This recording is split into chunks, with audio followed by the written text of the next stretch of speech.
Breaking news కర్రెగుట్టలపై బలగాలు పట్టు సాధిస్తున్నాయి. మావోయిస్టులను మట్టుబెడుతూ ముందుకు సాగుతున్నాయి. తాజాగా జవాన్ల కాల్పుల్లో 4 మావోయిస్టులు చనిపోయారు. మృతులంతా మోస్ట్ వాంటెడ్ హిడ్మాకు చెందిన గెరిల్లా దళ సభ్యులుగా అనుమానిస్తున్నారు. మావోయిస్టు డంపులను స్వాధీనం చేసుకుంటూ ముందుకు కదులుతున్నారు. కర్రెగుట్టల్లో కొత్తగా 3 బేస్ క్యాంపులు ఏర్పాటు చేశాయి బలగాలు. అయితే కూంబింగ్ కోసం వెళ్లిన జవాన్లకు ఎండలు అడ్డంకిగా మారాయి.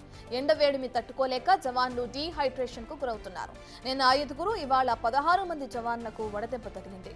16 మంది తీవ్ర అస్వస్థతకు గురి కావడంతో హెలికాప్టర్ ద్వారా వెంకటాపురం ప్రభుత్వ ఆసుపత్రికి తరలించారు.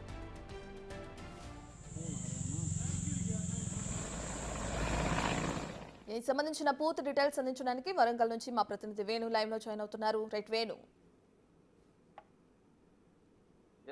ప్రస్తుతం ఆపరేషన్ కగార్లో భాగంగా కర్రెగుట్టల బచావ్ పేరుతో సాయుధ బలగాలు చేసినటువంటి పోరాటము దాదాపుగా మధ్య దశకు చేరుకుందని చెప్పుకోవచ్చు. దాదాపు 2 రోజుల పాటు జరిగినటువంటి కాల్పులు పూజారి కాంకేరు బీజాపూర్ జిల్లా అటవీ ప్రాంతం లోపల జరగగా ప్రస్తుతం 10ల సంఖ్య లోపల అక్కడ మావోయిస్టులు మృతి తెలుస్తుంది. నిన్న రాత్రి వరకు 4 మహిళా మావోయిస్టు మృతదేహాలను గుర్తించగా వాళ్ళంతా కూడా పీజీఎల్ఏకి సంబంధించినటువంటి హిడ్మా దళానికి చెందిన సభ్యులుగా గుర్తించారు. మరికొంతమంది మృతదేహాలను గుర్తించాల్సి ఉంది. ఇక మృతదేహాలు ఎంతమంది చనిపోయారనే దానిపై కూడా పూర్తి సెర్చ్ ఆపరేషన్ ముగిసిన తర్వాత బస్తర్ ఐజీ సుందర్రాజు ప్రకటిస్తామంటూ కూడా ఆయన ఒక మీడియా ప్రకటన కూడా విడుదల చేయడం జరిగింది. ఇక మరోవైపు మావోయిస్టులు ఇతర ప్రాంతాలకు పారిపోయే అవకాశం ఉందని అటు వెంకటాపురము, దుమ్ముగూడెము, కొత్తగూడెం, ములుగు సంబంధించిన తీర ప్రాంతాలంతా కూడా మావోయిస్టుల కోసం వేట కొనసాగిస్తున్నటువంటి సాయుధ బలగాలు దాదాపుగా నిన్నటి నుంచి దాదాపు 3 కిలోమీటర్ల లోపలికి కూడా వెళ్ళాయి. కర్రెగుట్టల సెంటర్ పాయింట్ వద్దకు చేరుకోవడానికైతే బాంబ్ స్క్వాడ్ తనిఖీలు చేసుకుంటూ ఆ గుట్ట లోపలికి వెళ్తున్న పరిస్థితి కనిపిస్తుంది. ఈ రోజున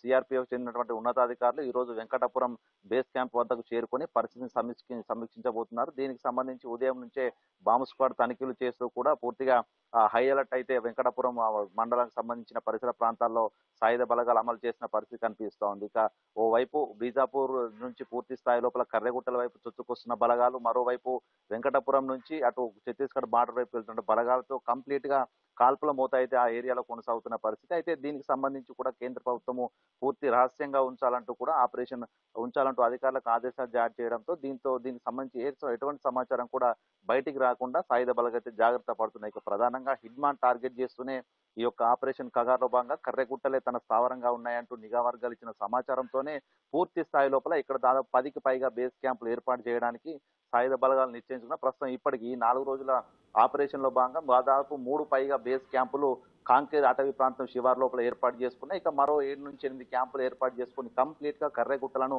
సాయుధ బలగాలు తమ ఆధీనంలోకి తెచ్చుకునేందుకైతే ప్రయత్నాలు చేసింది. ఇక మరోవైపు వెంకటాపురం నుంచి కూంబింగ్ కోసం వెళ్తున్నటువంటి సాయుధ బలగాలకు ఎండ దెబ్బ అనేది భారీ అడ్డంకిగా మారిందనే పరిస్థితి తెలుస్తుంది. ఎందుకంటే దాదాపు ఈ 2 రోజుల వ్యవధిలోనే 20కి మంది పైగా సాయుధ బలగాలు పూర్తిగా ఎండ దెబ్బకు తగిలి అనారోగ్యం పాలడంతో వాళ్ళని హెలికాప్టర్ లోపల వెంకటాపురం ప్రభుత్వ ఆసుపత్రికి తీసుకొచ్చారు. అక్కడ వాళ్ళందరూ కూడా చికిత్స అందించి ప్రథమ చికిత్స అనంతరం వాళ్ళని తిరిగి మళ్ళీ క్యాంపుల వద్దకైతే పంపుతారు. అంటే ఈ స్థాయిలో ఇక్కడ ఎండ తీవ్రత అధికంగా ఉండడం, అదేవిధంగా అటు కర్రెగుట్టల ప్రాంతం అంతా కూడా పూర్తిగా వేడిమికి తట్టుకోలేక సాయుధ బలగాలు కొంత అనారోగ్యానికి గురవుతున్నట్లు తెలుస్తుంది. దీంతోనే ఛత్తీస్గఢ్ నుంచే పూర్తిగా ఫోర్స్ ఫార్వర్డ్ మూవ్మెంట్ అయితే బాగా అధికంగా అటు నుంచే ఉన్నట్లు కూడా తెలుస్తుంది. ఎందుకంటే అటు సైడ్ కొంత అడవులు ఆ పచ్చని రాకులతో కలిసి ఉండడంతో కొంత టెంపరేచర్ తక్కువ ఉంది కాబట్టి ఆ వైపు నుంచే పూర్తిగా కర్రెగుట్టల ప్రాంతం వైపు దళాలు అయితే దూసుకొస్తున్న పరిస్థితి.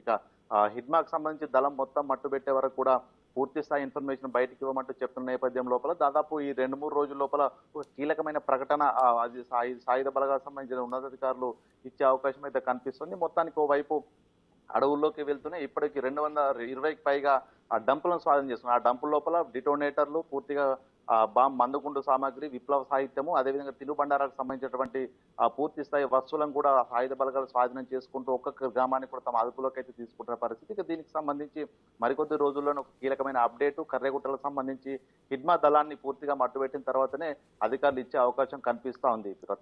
Right, thank you Venu.